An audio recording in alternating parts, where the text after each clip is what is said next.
What's up, QAA listeners? The fun games have begun. I found a way to connect to the internet. I'm sorry, boy.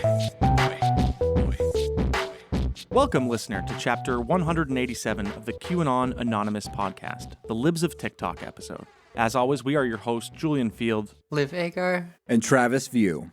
This week, we're sitting with Taylor Lorenz, a reporter for the Washington Post, whose recent article on Twitter account, Libs of TikTok, has become a flashpoint in the broader culture war. As we explored a few episodes ago, the American right has been engaged in an extensive anti-LGBT messaging campaign in the wake of Governor DeSantis passing the so-called Don't Say Gay bill in Florida. The effort also coincides with a Republican political push before this year's midterm elections, and as a result, Libs of TikTok's rapid growth in popularity has made it a go-to source for larger right-wing media outlets seeking footage that will make their audience cringe and grow totally outraged. So, welcome on the show, Taylor. Thanks for having me. You know, just to kick off, for listeners who may not be familiar with this story, what is Libs of TikTok and how did it rise to prominence? Yeah, Libs of TikTok is essentially like an aggregator account and it kind of has become this like wire service for the right-wing media. It's primarily a Twitter account with nearly 1 million followers, but they're also on Instagram. They were on TikTok before they were banned and a bunch of right-wing sites. And they basically just post a nonstop stream of social media content from mostly LGBTQ people, but anyone they kind of deem a liberal. So they'll share TikTok videos, screenshots of Facebook status updates. They basically just go around hoovering up private, personal social media postings from people across the country and then amplify them, usually with like sort of outrage bait framing to their audience. So for instance, a video on TikTok that maybe a kindergarten teacher posted about coming out as gay to his class that they might have just shared on TikTok with their friends. Libs of TikTok will crawl those platforms, find that content, repackage it, and then share it to their social media feeds like, this is who's teaching your children. The account said that no one that comes out to their students should be in the classroom. So it's kind of providing outrage material to that part of the internet. And so, this account is created and it starts to gain traction. Can you walk us through the kind of rise to prominence? How does an anonymous account with no apparent connections to the big, kind of right-wing media machine at first, how did they become so in favor? Yeah, well, the account had several lives. So Chaya Raichik, who founded the account, started it actually November 2020 around the election. And the account was initially used to push election fraud conspiracies. She tweeted under several versions of her real name. Initially, she live tweeted from the ground at the Capitol during the January 6th insurrection. She didn't pivot her account until Libs of TikTok until April of last year. And it really seemed to take hold. It started to gain this niche cult following on the internet. And then last August, Joe Rogan gave it several shout outs on his really popular podcast. And that was sort of the account's big break. So it skyrocketed from I think it had around 100,000 followers to over 300,000 with Rogan's endorsement. He called it like the best fucking account. And it really started to like pivot as well. You sort of saw it, the way that it was talking about different things move. It was obviously the election fraud stuff, and then it started posting other conspiracies or other kind of right-wing messaging around stuff. And then by the end of last year, it was leaning fully into this like LGBTQ panic content, basically. Yeah, I noticed that even its logo has kind of, like gender symbols on it. So It seems like that was the intention pretty early, but it's become even more intensely focused as it kind of finds its purpose, I guess, in the greater right-wing media sphere. Yeah, the account was always homophobic. Like, it was always a homophobic account. It just wasn't the majority of its content until the end of last year. So here's Joe Rogan on 3 separate broadcasts promoting Libs of TikTok. Ever see those people on the Libs of TikTok where they're inventing new sort of genders? They're like they have genders that no one's ever heard of before, and they'll explain to you what those genders are and how they're supposed to be talked to. There's a thing called Libs of TikTok. Ever gone on Libs of TikTok? Yeah, right. That's Libs, right. Yes. Libs of TikTok on Twitter is one of the greatest fucking accounts of all time. Libs of TikTok, that page that I showed you on Twitter, it's the best. It's like the most nonsensical fucking cuckoo talk. So, obviously with the Joe Rogan endorsement, the account started growing. It got the attention of Tucker Carlson, of course. And I wanted to play a little clip of Tucker Carlson interviewing the then anonymous person behind the account. And this was before you published your article. I think it kind of sets up some of the justifying arguments that you now see fully embraced on the right. So for the crime of letting liberals talk about themselves and showing people what they actually think, Media Matters did a hit piece on Libs of TikTok, described it as hate, and Twitter dutifully pulled it off the platform. That's exactly how that system works. So the creator of Libs of TikTok remains anonymous. Why? Because we live in a country where you can't even say what you think without threats of violence against you if you're not on the left. But we are happy to talk to that person over the phone, which we are doing now. The creator of Libs of TikTok joins us on the line. Don't know your name. Glad you're on. So you were pulled off Twitter after you were attacked by Media Matters for disseminating hate. Were you surprised by this? Exactly. No, I was not surprised at all. It definitely felt like a very organized attack by the left to get me suspended. So how big, and this is not the first platform from which you've been suspended for holding up liberals in their own voice to the rest of the country. Where else have you been kicked off? I have been kicked off of TikTok, and I've gotten multiple violations on Instagram. It's just remarkable to me in a country like ours that you feel the need to remain anonymous. Tell us why you're not giving us your name tonight. Well, I've gotten a few death threats. I get a ton of hate mail, and the left has been showing recently, how they would treat people who disagree with them. It's funny because some of the death threats, I've reported it, and the people, they still have their accounts on Twitter. So, you can threaten violence and still keep your account, but you can't play a video of what a leftist is themselves saying. Right. So your opinions are violence, their violence are protected speech. You see how that works. Thank you so much for your bravery. And again, I just can't overstate, you're not even giving your opinions necessarily, just holding up their opinions for the country to see, and for revealing them in their natural habitat, you're on the run. So, Taylor, I wanted to play that clip because, it sets up this story they have that they're just simply an aggregator. They don't make commentary. But from what I've reviewed, they'll say stuff like, look at this pedophile or whatever, or this is a groomer, or let's get this person fired. Yeah. It is in no way just quote unquote holding up a mirror at all. They're basically taking content from private citizens, often marginalized people, decontextualizing it, misrepresenting it to a massive audience that's sort of primed for outrage. And that's just the posts that are pegged to sharing other people's content. They also retweeted the Trevor Project, calling it a grooming organization. They've also doxed people. At one point, the woman behind it said that she called a phone number and tweeted out a teacher's private address and personal phone number, encouraging followers to kind of harass that person. So, just the idea that this is just holding a mirror to anything that's a lie. That's just a lie. It's not what the account does. The account takes these little snippets from people around the web and tries to recast them and inflame them. One thing I noticed consistently is that, even after you published your article, Tucker had Chaya back on the show, and he still didn't reveal her name, and she certainly wasn't on video, but they would put up the actual, quote unquote, libs of TikTok. They would put up footage taken from that account over, her little box where it's her calling in. And then later even they just put your picture up.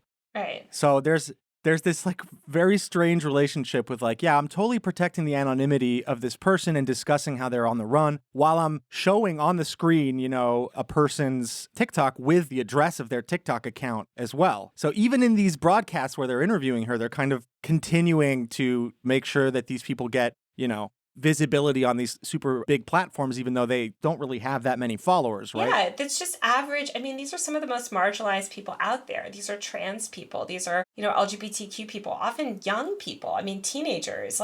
This account is targeting marginalized people with no social media following. They're not going after big LGBTQ influencers. They're literally just scraping together posts, in some cases that the people themselves didn't even realize were public. The account has shared Facebook posts from private groups and things like that. It's very invasive. And to kind of try and raise concerns about privacy when you yourself, the entire point of your account is violating other people's privacy and driving hate towards them is just so disingenuous. Yeah, and I think one thing that they really rely on is like if you're a conservative or whatever, you see these people and they're always like the most tattooed. They always have like the most extreme version of, gender ideas and stuff like that. And essentially they just rely on it being like cringe and or scary. And so that validates the reason why it's important for you to know that your kids' teachers are like this, right? And I noticed also using the name Libs of TikTok, it makes sure that, the essential argument is all libs essentially are groomers and pedophiles. Here are some examples of them doing that. But they deny this through and through. There's a lot of messaging throughout all, and definitely on Fox News, to kind of convince the viewer that, like, no, they're just simply reposting something that someone already posted, publicly for attention. But right. But what they're doing is decontextualizing that and misrepresenting it. They're misrepresenting the context of these videos over and over and over again and reframing them in an incendiary way. Mm-hmm. Also, you have to consider the fact that most people in America, a lot of people don't even know a single trans person, right? Like these are some of really marginalized groups we're talking about. And, Libs of TikTok is essentially taking these individual people sometimes that might look a little bit different or have dyed hair or whatever, and sort of trying to say like, look, this is all trans people, or taking someone in the midst of a mental health crisis and saying, look, this is all gay people. This is, and they're with your children and they're unstable, whatever. Mm-hmm. It's just misrepresentation. And there's undeniably a political motive behind it. And obviously Fox News is going to lie about that because their political motives are in line with this account. I mean, they're using this account literally as like an assigning editor practically. Yeah. Yeah, it seems like most of that discussion is predicated on like abstracting away any real like interaction between these people and like queer people, where the only interfacing you have is these groups like Libs of TikTok calling them pedophiles and being like, look at how different they are, how terrible they are. And also constructing this idea that like queerness is something that liberals thought up and like implanted the idea onto, like vulnerable children. And that's why they're so, quote unquote fucked up or outside of sort of normative bounds. And it seems like all of this is like also connected to the fact that like, you see in like the Tucker Carlson interviews that the main thing that they're worried about is the safety of the Libs of TikTok account, as if like the primary experiencer of violence here is people who do transphobic harassment as opposed to like trans people and queer people. Mm-hmm. When in reality, again, this is all about abstracting away from like what's really happening, which is like what's really happening here is an attempt to is to look at the large upswing of like transphobic and queerphobic violence and encourage it. And then when people who are experiencing this sort of violence react negatively, you can say, look, these are the main people attacking us. Look at how mad they are. But it's like, of course they're mad. Like, of course, people who are dealing with this massive attack against, queer identities are angry that there are certain accounts that are really like boosting these things and making it much worse. Yeah, I think that's exactly right. I think it's time to move on to the real the real crime here, which is that, Taylor, you used publicly available information to reveal the person behind this, at that point, massive account. Her name is Chaya Raichik. She's a real estate broker living in Los Angeles, and she had attended the January 6th riot at the Capitol, like you mentioned. And she kind of tried all these different angles, like you kind of walked us through. She even had an account that made me chuckle, which was she pretended on Twitter to be a houseplant living with Joe Biden. Yeah. It was so funny to like follow this woman's like desperate attempts to go viral. There were several other handles that she cycled through that she had sort of tangential handles that it was getting to be too much and the story was so long. But she also had like New York shitty. She had something about anti-Governor Cuomo. Like she sort of tried all of these like meme type Twitter accounts and nothing took hold until the Libs of TikTok. And so, people are using this term doxing, right, which is thrown around constantly these days to describe, publishing Chaya Raichik's name and the giant city in which she lives. And so the idea here is like, oh, basically you doxed Raichik because you included her real name and the city. There was no photo of her in the article, no home address, no phone number. But a lot of the discourse, around this is being like how outrageous it is that the Washington Post, would publish the real name of a person behind an anonymous Twitter account, some small account, right? Travis, I hear you laughing, Travis. Why is that? Yeah.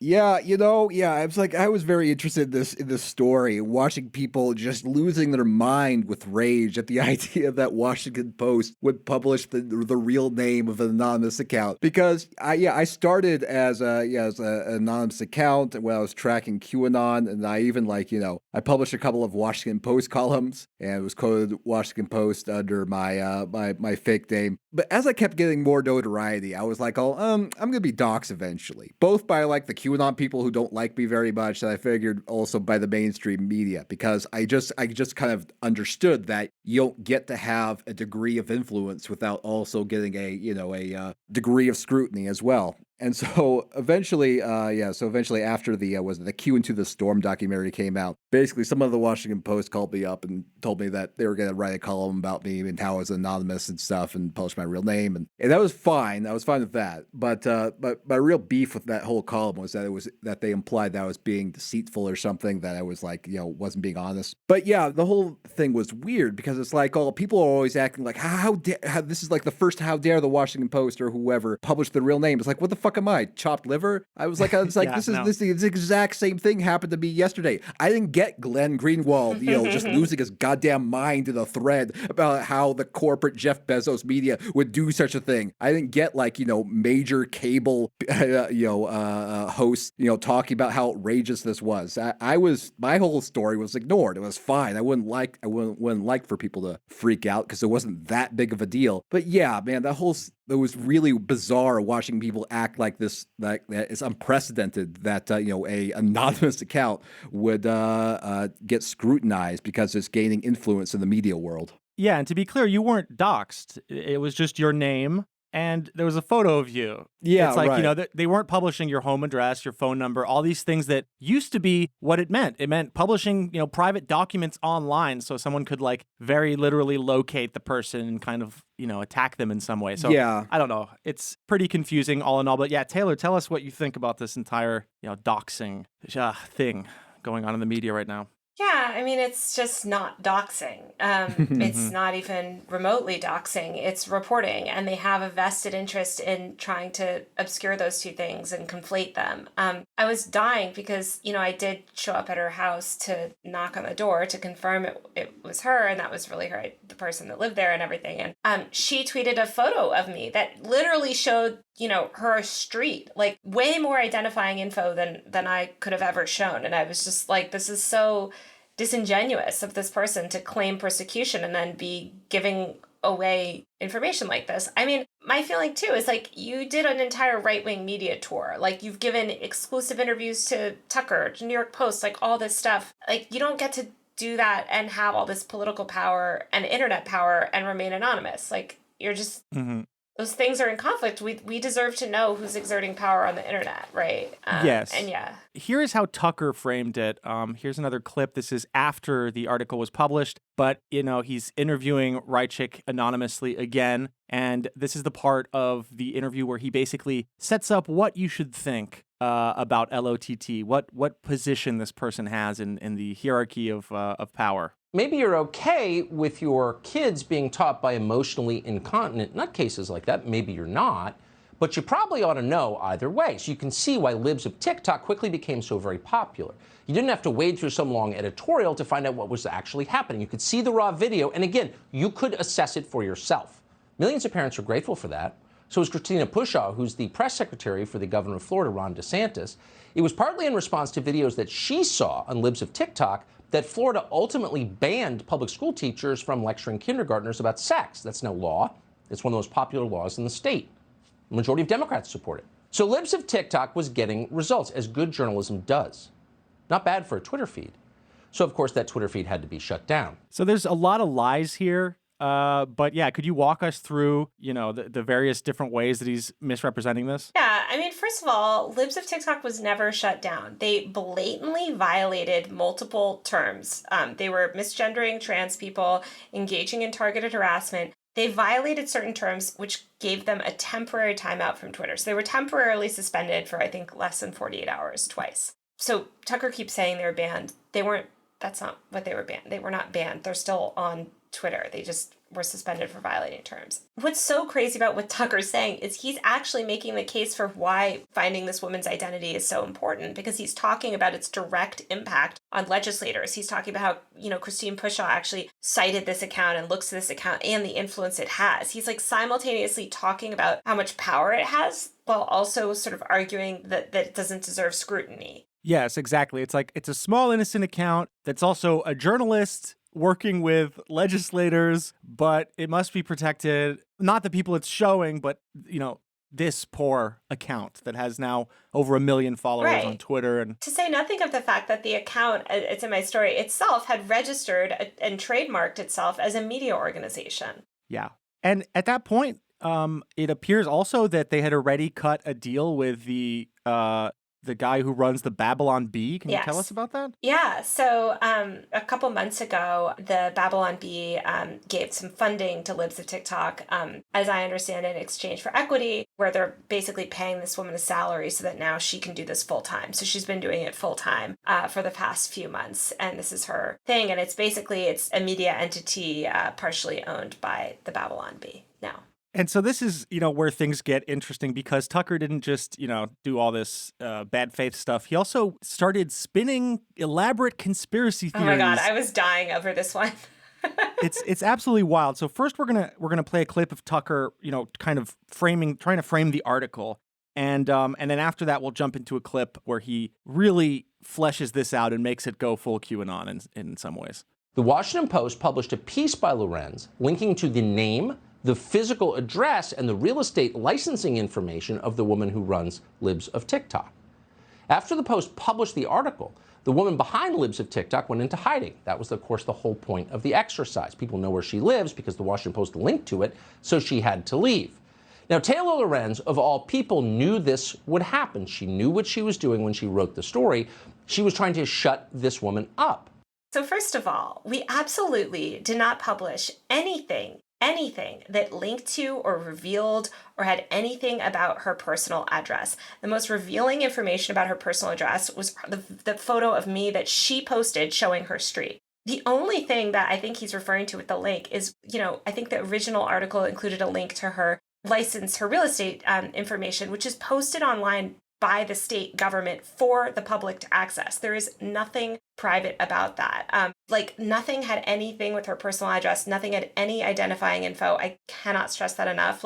He's just lying. This is a flat out lie, and they know it's a lie. And they're just, anyway, it's just so crazy to hear him say this type of stuff. Yeah, absolutely. And so, that lie obviously wasn't enough, because here he is spinning it into something much wilder. And so Travis Brown on Twitter basically found some public information, and Tucker is about to connect Travis Brown to an organization that Travis works for, to the German government, to, well, you'll see. Who's paying for this? Well, a foreign government is paying for it. The Prototype Fund gets its money not from private donors, but from the government of Germany, Germany's Federal Ministry of Education. It says so right on the website. In other words, what happened to the woman who runs Libs of TikTok, her life being destroyed, was not the work of Taylor Lorenz, the fearless journalist who cries on TV from her PTSD. No, it was a foreign intelligence operation designed to silence and intimidate an American citizen. Wait, is that legal? Did the Biden administration have any role in this particular intel op? Why is the German government trying to shut down an American Twitter account posting about American teachers? And since she was the recipient, the willing recipient of this information from a foreign government designed to destroy an American citizen, why hasn't Taylor Lorenz at the very least registered under the Foreign Agent Registration Act, FARA? We seem to remember quite a bit of talk about this over the last few years. We think there was an impeachment trial of her. Someone went to prison because of it. But Taylor Lorenz can take information from a foreign government to crush an American citizen, clearly as part of an intel operation, and she's a journalist in good standing at the Jeff Bezos' newspaper? Lots of questions here. We hope we can get to the bottom of all of them. He talks about Raichik like she's in a black site somewhere, tied to a chair. Can I just say something? This is my story. I spent quite a bit of time reporting out this story. Travis is wonderful and was able to provide all of these receipts, but this woman registered her website under her full name with her personal address and personal cell phone number on it. Literally. Like, Yeah. you just had to look at domain tools. And, you know, it had been like her name was kind of getting out there on Twitter, especially after Travis's thread. And Travis had done the work of really like documenting sort of all of these past tweets. For instance, he found the tweets about her being at the insurrection, which was a really important part of the story, I felt. But like, what? It's very funny because I'm part German too. So I don't even think he realized that. But yeah, that's actually the first time I watched the whole segment. I kind of skimmed through it. But he's like implying I should go to jail as a foreign agent. What? Yes, basically. He's trying to Louise Mensch you. You're a German bot. I'm obsessed. Like, what big brain shit. Yeah, we live in the desert of the real. You can just like say whatever on like one of the largest, you know, TV spots that Americans watch. And it's just like complete nonsense, but people eat it up. Also, this is like 7 steps removed. Like, Travis does not like work. Like, Travis is working on this like very limited project that receives funding from Prototype Fund, but it's like 12 steps removed, honestly, from like the actual German. Like, it's just it's all very. I mean, it's literally like Alex Jones reasoning, where he takes like little pieces of information and then spreads them, connects them in a big board, and then assumes everything's connected, and then creates a story that's very exciting and conspiratorial. Yeah, we needed this massive, paper trail, this chain of different orgs giving money to different people to look up public information. So public too, like so public. Yeah, like I learned the name, like I'm sure like a lot of people who are maybe spend too much time on Twitter, I learned the name of the person behind Libs of TikTok a few days before that story was published because it was kind of being passed around. Yeah, and I had even spoken openly about doing this story on the Daily Beast podcast a couple weeks ago. And I was like, because I try and always work on stories pretty publicly just in case there's people like Travis that are like, hey, I'm actually working on something like that, or like, hey, whatever. Yeah, and I was just like, this woman was not remotely difficult or like that hard to find. She had kind of put herself out there so much. She also tweeted under her literal actual name for months. But in Tucker's conception, she has been both, quote, crushed and her life ruined, which, I'm sorry, what? Proof? Can you tell us what happened exactly to this All person? she got is more clout. Like, this was something that I was really, I will say that I thought about a lot. Because when I initially wanted to write about the account in like end of January, like when I started really like looking at it in February, I was like, oh, I'm going to end up giving this lady more clout by writing about her. And it really wasn't until she went on Tucker and she had already gotten like so much reach that I was like, okay, this is at this point, like, whatever.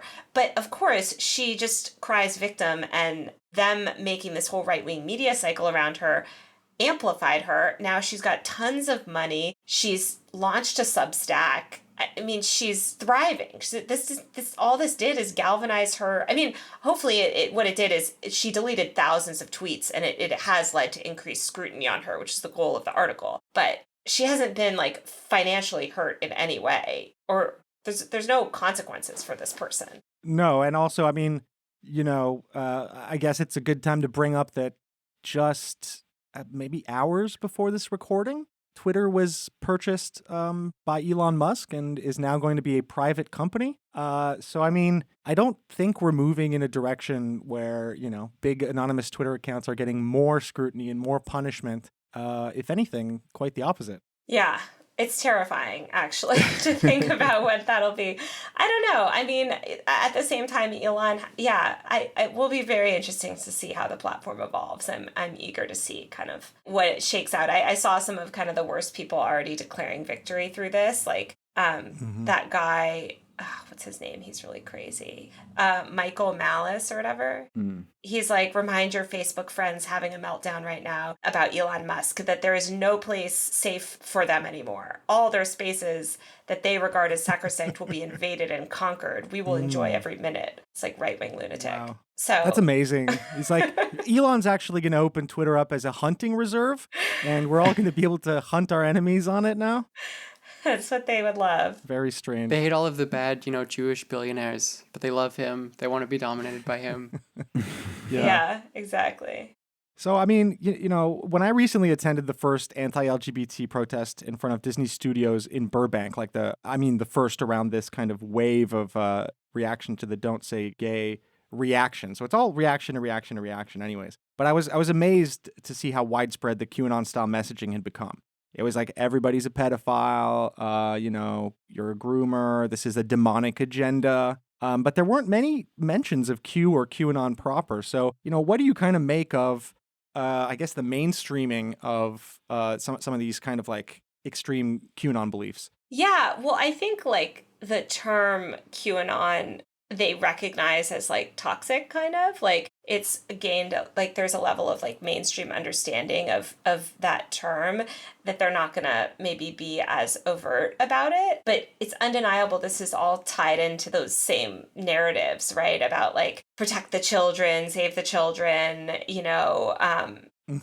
sort of satanic panic type stuff. Like it's all of the same cloth. It's just kind of a different name. Like I think this is what it looks like to bleed out into the mainstream, right? Mm-hmm. I think what the right has been successful at doing is sort of like taking trans people and kind of trying to like use trans people as a way to attack the broader LGBTQ rights movement, because there's such little understanding of sort of trans issues and it's so divisive. They can kind of use that to like chip away and normalize this level of homophobia that we have not seen online in years. Like obviously it's always been in these forums and stuff, but like just the casual homophobia that people have on the internet these days is like, I think, higher than it has been in years. Yeah. And I think it is also interesting to examine this in, the context of the larger phenomenon of aggregator accounts, like insert here posting their L's or MAGA cope or this and that. And it's this kind of, I guess, like it's all we have left, There's, like a lot of these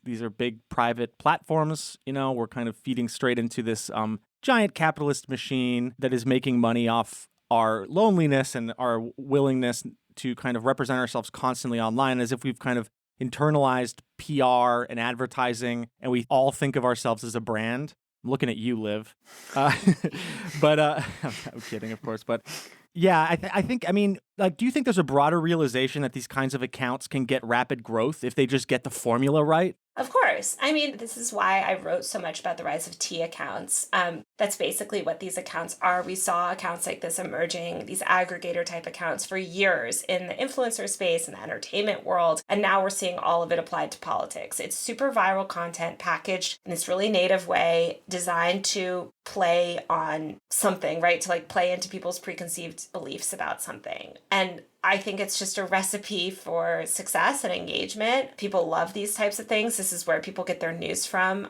This is what the subject of my fellowship that I did a couple years ago was about, kind of how accounts like these aggregator accounts are emerging on Instagram as a news source, but obviously they're all over. And I think that's kind of the future of media. If we think of the future of media as being driven by these platforms, these types of accounts are what these platforms reward and optimize for. Yeah, speaking of that, how exactly did TikTok contribute to, I guess, the ease with which they were able to kind of crawl all this content from small accounts? Does the algorithm and the way that TikTok works contribute to that, or? Yeah, so it just, and I think it also goes back to, like, I think TikTok is basically like a mix of the worst parts of YouTube culture and the worst parts of Twitter and like mashing it together, where it's this open platform where suddenly people are creating content, in really highly engaging video content that's easily downloadable and easily shared. So it just makes it really easy. You could almost never run this type of account off just Instagrams. Like, it's really hard. Most people have private accounts.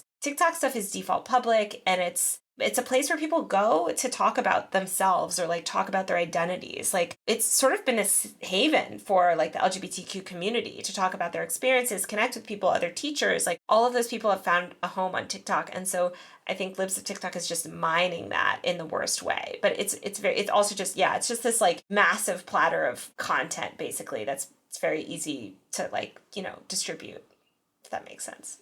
Yeah, and the way Tucker framed it as, this is a very useful resource for parents because you can see what's actually happening. So the idea here is that these people posting themselves and their opinions is somehow news, or it is a news item and or representation of reality, and not a curated version of the most, I guess, outrageous small account posts about, let's say, gender or queerness or whatever. So I don't know. I just feel like there's something, I mean, obviously dishonest about it. But, what do you make of private citizens' lives slowly becoming, I don't know, like indistinguishable from news for a lot of these big platforms?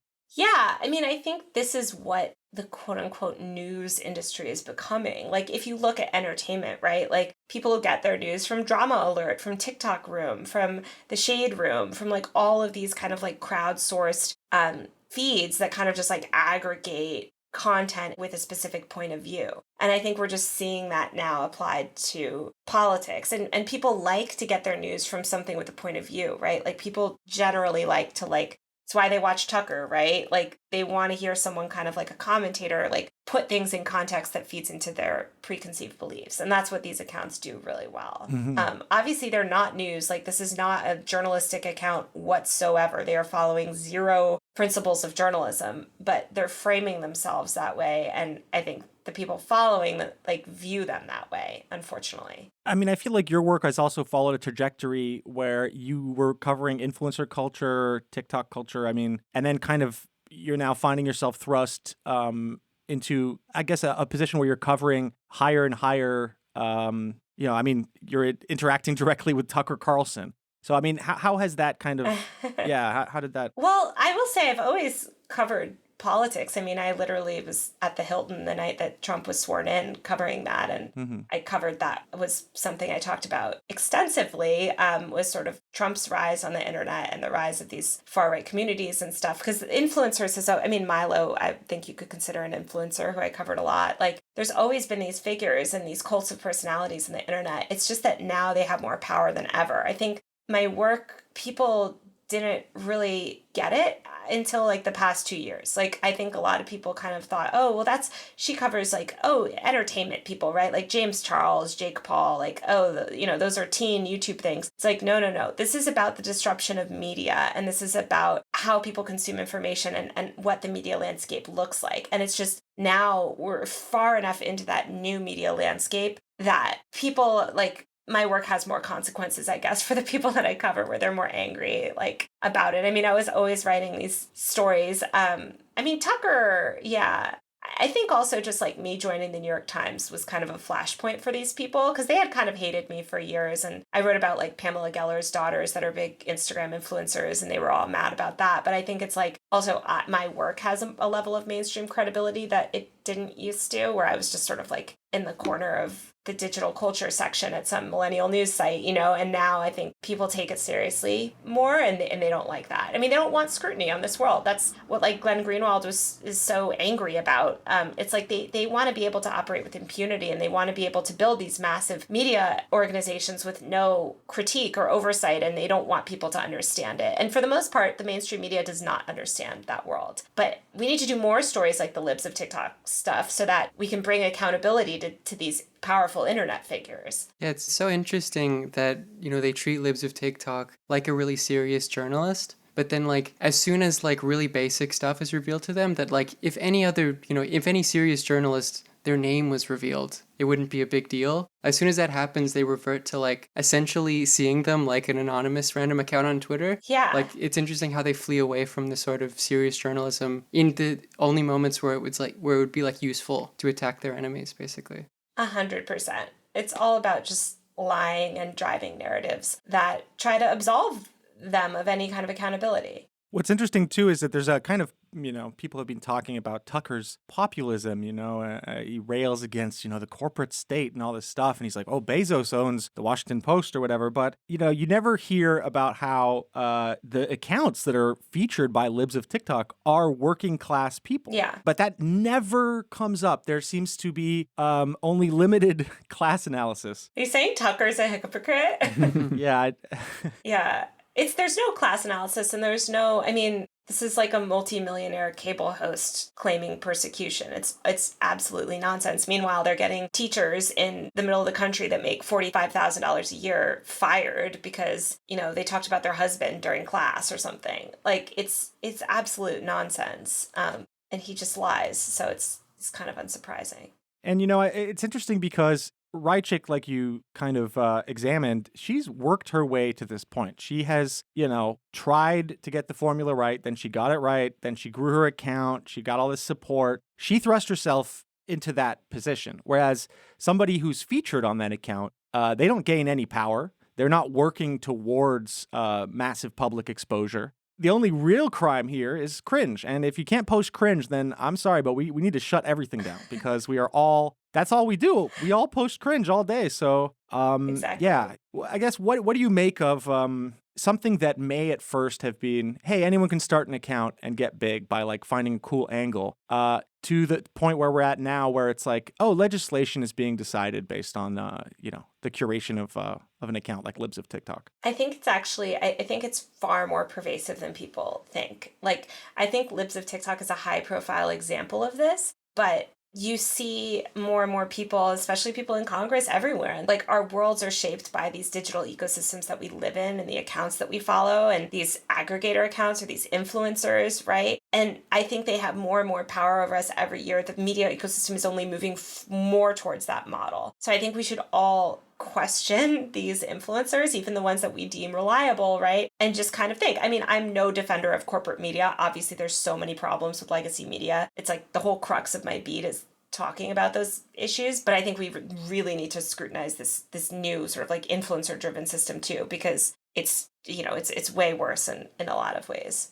Right. And I wanted to also get your take on, censorship, which is a real thing on some of these platforms, not in the way that the right conceives of it, but, there are like private public efforts to track user behaviors, determine which one is like dangerous. Mm-hmm. So how does that work into this environment where it seems on one side like they're rewarded and they just keep growing, and on the other side, these private companies are kind of struggling to figure out what to do. Obama recently made a speech, kind of chastising these companies for not doing more. Yeah. So I mean, what do you make of that? Yeah. I love how he's like talking about this. Like, it's just funny to see that turn from him. I think it's reflective of this broader, the different lens that we're looking at from tech companies, because he was such a booster. I remember I was at South by Southlawn, which was this event they had for Silicon Valley people at the White House, and just talking about how great Uber is and great these companies are. And now it's like, no, they were always harmful in these ways. I think a lot of people were ignorant of that for a long time.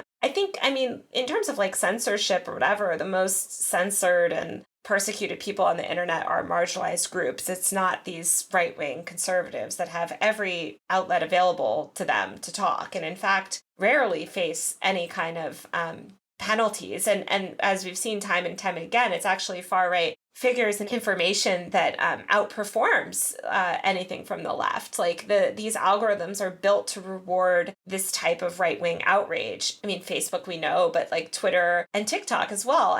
It's terrifying the lack of media literacy people have, especially on TikTok. And I think we're just sort of like in the beginning of seeing those consequences. But yeah, I mean, all of those debates about like censorship are kind of just nonsense because, of course, this is the same party that's trying to ban books, Yes, that effort is happening concurrently to, the argument that teachers are kind of playing an outsized role. And I did notice that in general, even among I was looking into this dark MAGA stuff, which let's touch on that for a second. So there's this kind of, I don't know, it's mostly an aesthetic, it seems, at this point. So it essentially yearns for like a vengeful, effective Trump in the same way the QAnon people conceive of it, like some version of him that would come in and really usher in the storm or like drain the swamp. But essentially what they're asking for is using state power to crack down on enemies, right? Yes. And Dark MAGA is this rebrand of like, oh yeah, no, we're even more bloodthirsty. Like, oh, there was so much optimism in 2016 MAGA, but now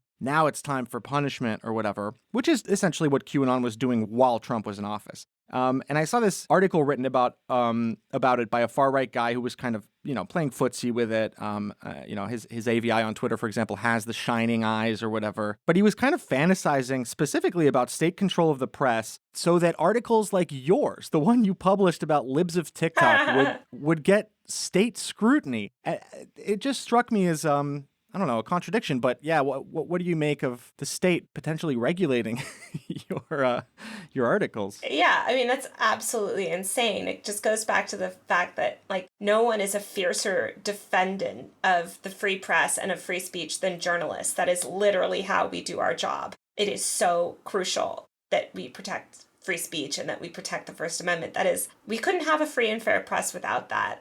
Meanwhile, it is the right, they just lie. Like you said, they're lying. They make one point that's expedient and then they'll contradict themselves in the next point. Because ultimately what they're advocating is this authoritarian rule that they want power. Like they don't want authoritarianism in general. They want their authoritarian rule to take over, right? They want a state-sponsored press that can crush their political enemies, not the other way around, right?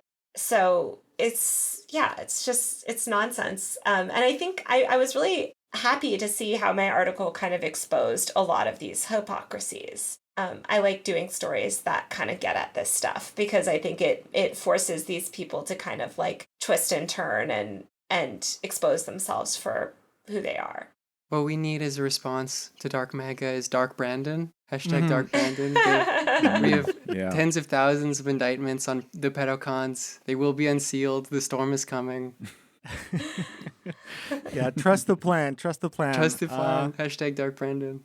He's actually doing 5D chess, is what I hear. Yeah, exactly. I mean, speaking of the kind of macro environment here, a lot of this at least, is just to harvest votes. You know, the right wants to regain Congress and potentially, obviously, the presidency in 2024. So, you know, can you tell us a bit more about how these efforts and even ranging to, accounts like Libs of TikTok are actually working on a greater electoral project? Yeah. Well, Libs of TikTok, Chaya Raichik has talked about her political influence and how she's already inspired all of her followers to kind of like go out, run for local office. She's talked about her followers taking over school boards, harassing members of school boards and kind of exerting their political influence locally. She's also building this powerful email list. You'll see like one of the first things she did when she started to go viral is start capturing emails through Review initially, which is a newsletter platform, and then now Substack. And undeniably, those emails are going to be used for political purposes. I mean, clearly. And so I think that this is where we're seeing like political power evolve, and these accounts are being used as tools for political campaigns like DeSantis or whoever else kind of aligns themselves with them. I want to talk about, for a long time now, there's been this weird strain of people who just, act repulsed at the idea that they might be subject to journalistic scrutiny. We've seen it a lot in like tech people in like Silicon Valley. And we saw it recently in the stories about the founders of the Bored Ape Yacht Club, where they just act absolutely outraged that they would be, investigated and reported on when they have like $1 billion venture that is, huge in the, the crypto world. So I don't know. There's this, I guess it used to be assumed that like, if you did something that made a big impact in terms of influence or money or wealth or politics or something, well, people were going to look into you because that's just how the world works. But now there's this weird reaction where people think that they deserve to be immune to any kind of scrutiny, regardless of how much influence they have. Yeah, I mean, ultimately, these are people with power that don't want accountability. They want to retain that power, and they don't want any scrutiny for it. They don't want people reporting on them. They don't want people looking into them. They don't want people to know who they are. They don't want to be accountable to the public or the media. And that is antithetical to the goals of journalism, which should be to report on the truth and hold power to account. So I think those things are always going to be in tension. And so, now with Elon owning Twitter, and, a lot is made, of course, of Jeff Bezos owning the Washington Post, are we kind of doomed to try to do good journalism within a structure that is kind of owned by the very same people that don't want scrutiny? I mean, is there any future where that gets better instead of worse? I don't know. I mean, I think like rich people have run media for a long time. I don't know the best business model. I mean, I'm a millennial. I came up working for a bunch of VC-backed digital media companies, and I saw the way the incentives were warped and how we pivoted to kind of basically just meet the whims of Facebook. And I don't think that that's a healthy model for journalism either. So, I don't know. I feel like we're figuring all of these things out. I think editorial independence is key. Though Bezos owns the Washington Post, we have complete editorial independence, right? In a lot of other cases, that might not be with other sort of like funding situations, we don't know for other outlets. But I think hopefully we can find more business models that support independent, fearless, accountability-driven journalism in a way that allows journalists to make a living. It's funny when these people, and Tucker and all these people, like cable news hosts, are just like ranting about how we're the media elite and everything. And like, I'm doing fine. I'm not trying to act like I'm not, but like, I was living in like a 400 square foot apartment until quite recently, and it's not, journalists are not in it for the money. It's very sort of tight margins at a lot of news outlets, and people do it because it matters to them and because we care about this stuff.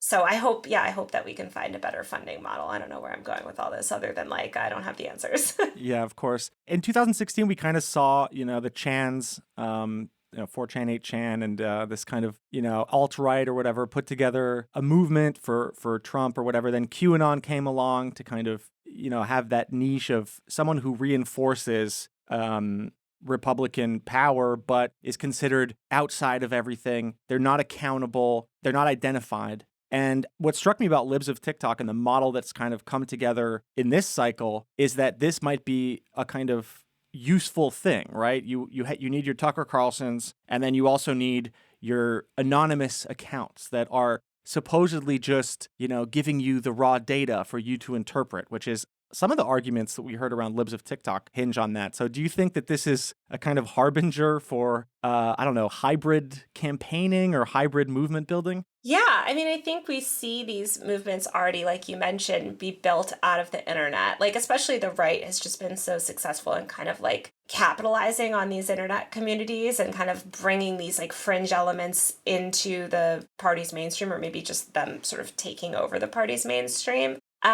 I think this is obviously the way politics works now. The internet, it's just this like giant game of sort of people driving narratives about each other. And I think obviously to win politically, you need to have a very strong narrative, and you need to have people back you up, and you need to have the right influencers behind you, and you need to have a digital movement. Almost like I could see, some kind of AstroTurf style WikiLeaks operations being put together now as part of a campaign. We were joking about this a few weeks ago, I think, that like, oh, if you hire this guy, like he'll build you a cult. Like he'll build you Yeah. a version of QAnon for your candidate, Yeah. And yeah, I do see that continuing. I think this is just, I wrote about the rise of like online cults and their importance in the influencer world. And I think that's just where we're going. It's all driven towards these like super galvanized communities and what they put their mind to. Yeah, what kind of cult-like behavior have you seen? I think I saw you post about a YouTuber or something that's getting more and more out of control in terms of what he's making his fans do. God, that's like every YouTuber. I was probably posting about Mr. Beast, who is, I've written about a lot, but he just kind of does these more and more outlandish stunts and models himself after Elon Musk, has gotten in trouble for his bad labor practices. He's one of the biggest, most followed people on YouTube, and also operates with impunity. So I don't even know if that's who I was talking about, because I feel like there's so much toxic stuff on the internet. But these personalities are getting more and more powerful. And if you see someone like Mr. Beast, right, like we're not quite there yet, but soon you're going to see these people enter into politics genuinely, right? Like Mr. Beast, I think, is like 22 or something. But like if he starts getting into politics, that suddenly you have this is somebody with 60 million followers behind them entering into this space, talking about things. Like, Elon is kind of an example of this too, where he's political and has, like, he's who he is because of his online influence. Mm-hmm. Has Mr. Beast been contacting the Russians trying to buy ICBMs? We'll see. Who knows? I know that, Liv, like, I'd love to hear, your take on this, because you've been following people like Mr. Beast for a little while. Yeah. I think you had a particular meltdown around Mr. Beast's Squid Games content. Yeah, that was That video is absurd because at the end of it, you know, in the Squid Game show, they play Squid Game at the end. But he's like, no one knows how to play Squid Game. Let's do musical chairs. So like his Squid Game parody removes all of the content from the things he's ripping off. But I think that's like very representative of how like absurd a lot of this online content is. And I think that connects with politics more broadly, that like Tucker Carlson, for instance, can say literally whatever. It's not based on anything in the real world, but if people like it, they'll believe it. And that's what it seems like a increasingly large amount of content, including Mr. Beast's stuff, is around. And so when you take that absurdity, that lack of reality into politics, it makes everything even more worse. It allows for people to abstract away from, let's say, like the real violence that marginalized people experience. You can spin this to say, actually, no, they're the real bad people doing really evil things, and all the people running harassment campaigns against them are the ones who are, you know, the actual victims of violence. And because all of these discourses are just like not attached to the world, how it functions, a disturbingly large amount of people will believe it. Yeah. There's all these platforms, and essentially everyone is posting by choice. I mean, more or less. But it's also, you know, inevitable. Like if you want to be online in any way, you're going to create an account on one of these essentially economies like YouTube or whatever, and the algorithm will, or the corporate practice will kind of guide you towards a certain style of content. So I find it really hard to talk about how power is playing out on these platforms without talking about how, you know, that's the kind of the ultimate form of power is like the structure itself. That'll affect a lot more than like Mr. Beast might come and go, but the YouTube algorithm will create another Mr. Beast just out of, you know, kind of financial success, and then people modeling it or the way they speak or the way they communicate after what they've seen has been successful. So do you think this is just like a pen and we're all just fighting each other? And then at the same time, there's all these kind of operations to skim the worst, most cringe content and then like weaponize it to political purposes, or I don't know. Yeah, I mean, I'm trying to think what to say. I mean, yes, I think this is where it's all going. I think like, I don't know that it's all going to be like cringe content or whatever, but I think these types of accounts, these influencer accounts, are only going to have more power. Influencers are only getting more power. The media ecosystem is only getting more and more fragmented. So that's just the world that we're living in now. It's not going to go back the other way anytime soon. Yeah. There's like a pessimism about like even like the individual influencers, especially the ones who are doing particularly bad, like you replace them, the structure of like absurdity and abstracting from like that's like sort of baked into a lot of like especially the profit incentive driven content. And so as long as that profit driven content is like structuring how people understand the world, you know, we're going to get this problem sort of continually popping up. Exactly. The two parties, you know, people will often describe like, you know, supporting the Democrats or supporting the Republicans is like team sports. But now I feel like we're moving into a kind of fandom model instead of team sports. So it's, you know. I'm a Brandon stan. Exactly. Yeah. Is that something that you've noticed, Taylor, on YouTube and the way that these people are building communities, but then aren't communities? They call them communities, but they're really followings. And they have, This is why I was talking so much about Trump throughout, I mean, when I covered the 2016 election. Like, he was the only, like, he had that, like, online fandom. Obviously, Andrew Yang did too. Like, later, people were talking about, like, the Yang Gang in 2020 or whatever, and that flopped. Like, just because you have a little niche community doesn't mean that you're going to go far. But I think if you're able to build this online cult following, you can do anything you want. Like, you don't have to be accountable to anyone except your fans. So, like, that's just the way things are going. I think it's very hard to build those fandoms. Like, that's what I mean. I think we're going to start seeing more politicians that come from the internet and come from, like, those worlds. I think, like, you know, I don't know what I'm trying to say, but yes, I mean, we live in this fandom world and everyone's an influencer and everyone's commoditizing themselves or expressing themselves through these like influencers that they follow. And that's how politics is. I mean, you always had to get voters, but now it's like, not only do they have to vote for you, you want them to develop this parasocial relationship with you, right? Where they really feel like they know you, like an influencer. Yeah, Trump was the first influencer president. He was. I mean, I said that. And people on Twitter are always shitting on me when I talk about branding or influencers or whatever, even though it's my whole beat. But like, I mean, I do think that he was like the first kind of like internet president that we've seen, where like his rise was so tied to those internet factions that, yeah. In the same sense that like Obama was the first gay president, Trump is the first like Zoomer president. Oh my God. And so over under on the first female president being libs of TikTok? Oh my God. I should make an account called Lives of TikTok, and it's just my own TikToks. Lives of TikTok.